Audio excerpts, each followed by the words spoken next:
Master minds commerce చదవాలనుకునే 10th inter విద్యార్థుల తొలి ఎంపిక. నేటి సమాజంలో మానవ సంబంధాలు పూర్తిగా నశించిపోతున్నాయి. చిన్న చిన్న కారణాలతోనే సొంత వాళ్ళనే చంపుకుంటున్నారు. ఆస్తి తగాదాలు, వివాహేతర సంబంధాలు, అనుమానాలు, ఇలా ఎన్నో కారణాల వల్ల హత్యలు జరుగుతున్నాయి. పెళ్లైన కొన్నాళ్లకే దంపతుల మధ్య అనుమానాలు పెనుభూతాలుగా మారి ఒకరినొకరు చంపుకుంటున్నారు. వీళ్ళు చేసే తప్పు పిల్లలకు శాపంగా మారుతోంది. భార్యపై అనుమానంతో కన్న పిల్లల్ని చంపాడు కసాయి తండ్రి. పోలీసుల విచారణలో ఆ తండ్రి చెప్పిన మాటలు వింటే రక్తం ఉడికిపోతోంది. ఈ ఘటన ఎక్కడ జరిగింది? పూర్తి వివరాలు ఈ స్టోరీలో చూద్దాం.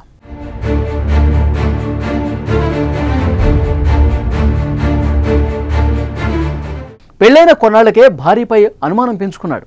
భార్యపై పగతో రక్త సంబంధం అని కూడా చూడకుండా ఇద్దరు పిల్లల్ని దారుణంగా హత్య చేశాడు. ఈ దారుణ ఘటన కృష్ణా జిల్లాలో చోటు చేసుకుంది.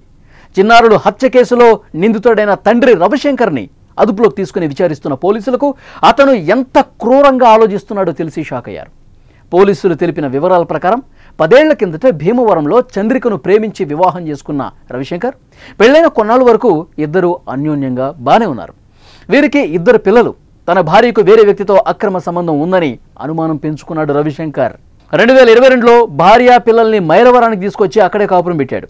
అయినా భార్యతో అతడి స్నేహం తగ్గకపోగా తరచూ ఫోన్ కాలింగ్స్ చేయటం, అప్పుడప్పుడు మైలవరం కూడా వచ్చి వెళ్ళాడన్న అనుమానం పెంచుకున్నాడు రవిశంకర్.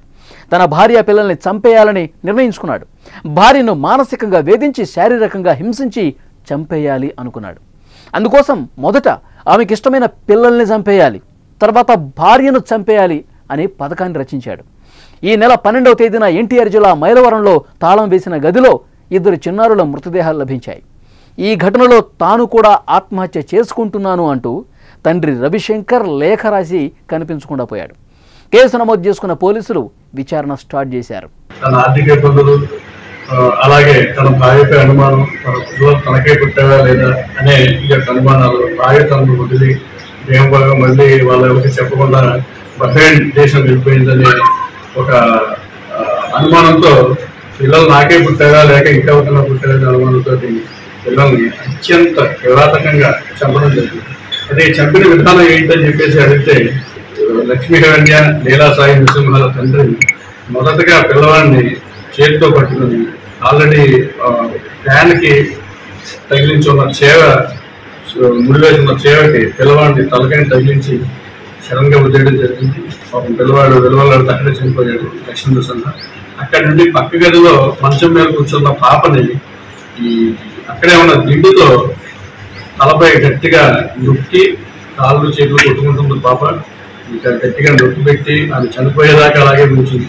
ఆమె చనిపోయిన తర్వాత బయట పక్క గదిలో వేలాడుతున్న పిల్లవాడిని తీసుకుని వచ్చి పాప పక్కన పడుకోబెట్టి అనంతరం అక్కడి నుంచి ఒక 2-3 గంటలు అదే గదిలో ఉండి పోలీసుల్ని తప్పుదోవ పట్టించడానికి అక్కడి నుంచి చనిపోవడానికి వెళ్తున్నట్టుగా సూసైడ్ నోట్ అక్కడే పెట్టి ఇబ్బందిపట్నం దేవి దగ్గరికి వెళ్ళి ఆ రోజు 12వ తారీఖు 9:30 దాకా అక్కడే తచ్చాడి. ఆయన హోటల్ యజమానికి ఫోన్ చేసి నేను చచ్చిపోతున్నాను, పిల్లలు కూడా చంపేసేయని చెప్పేసి ఆయన పబ్లిక్ చెప్తారనే ఉద్దేశంతో పిల్లలు చంపేసేయను, నేను కూడా చచ్చిపోతానని చెప్పేసి ఫోన్ సిమ్ తీసి అక్కడే చెత్తగుప్పలో పడేసి రవిశంకర్ ఆత్మహత్య చేసుకున్నాడేమో అన్న అనుమానంతో మృతదేహం కోసం పోలీసులు గాలింపు చర్యలు చేపట్టారు.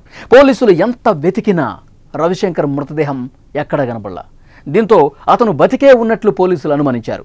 రవిశంకర్ బ్యాంకు లావాదేవీలతో పాటు ఇతర సాంకేతిక అంశాలపై దర్యాప్తు స్టార్ట్ చేశారు. ఈ తరుణంలో అతని పేరు మీదనే కొత్త సిమ్ కార్డు తీసుకున్నాడని తెలుసుకుని లొకేషన్ ట్రేస్ చేయగా విశాఖలో దాక్కున్నాడని పోలీసులు గుర్తించారు. హత్య అనంతరం విశాఖపట్నం పారిపోయాక గడ్డం తొలగించి గుండు చేసుకున్నాడు. అక్కడ పరిచయమైన వ్యక్తి ద్వారా ఒక హోటల్లో పనికి కుదిరినా ఎక్కువ రోజులు పనిచేయలేదని పోలీసుల విచారణలో చెప్పినట్టు తెలుస్తోంది. తన చేతిలో డబ్బు అయిపోవడంతో తన పాత నెంబర్తో జీ కొండూరులోని పాఠశాలలో తనకు తెలిసిన వ్యక్తికి డబ్బుల కోసం ఫోన్ చేశాడు. ఈ విషయాన్ని సదరు వ్యక్తి జీ కొండూరు ఎస్ఐ వద్ద డ్రైవర్గా పనిచేస్తున్న వ్యక్తికి చెప్పడంతో అసలు విషయం బయటపడింది. రవిశంకర్ ఆచూకీ తెలుసుకుని అతన్ని అరెస్ట్ చేయడం జరిగిందని పోలీసులు చెప్తున్నారు. విచారణలో తన భార్య పరాయి మగాడితో సరసాలాడుతోందని, అది తట్టుకోలేక తనకు బుద్ధి చెప్పేందుకే తన పిల్లల్ని చంపానంటూ ఒప్పుకున్నాడు. అంతేకాదు రెడ్ హ్యాండెడ్గా పట్టుకుని తన భార్య, ఆమె ప్రియుణ్ణి కూడా చంపేందుకు పథకం వేసినట్లు పోలీసుల ముందు ఒప్పేసుకున్నాడు రవిశంకర్. భార్యపై అనుమానం ముత్యాల్లాంటి చిన్నారులను పొట్టన పెట్టుకున్న కసాయి తండ్రికి కఠిన శిక్ష విధించాలని భార్య, బంధువులు కోరుతున్నారు.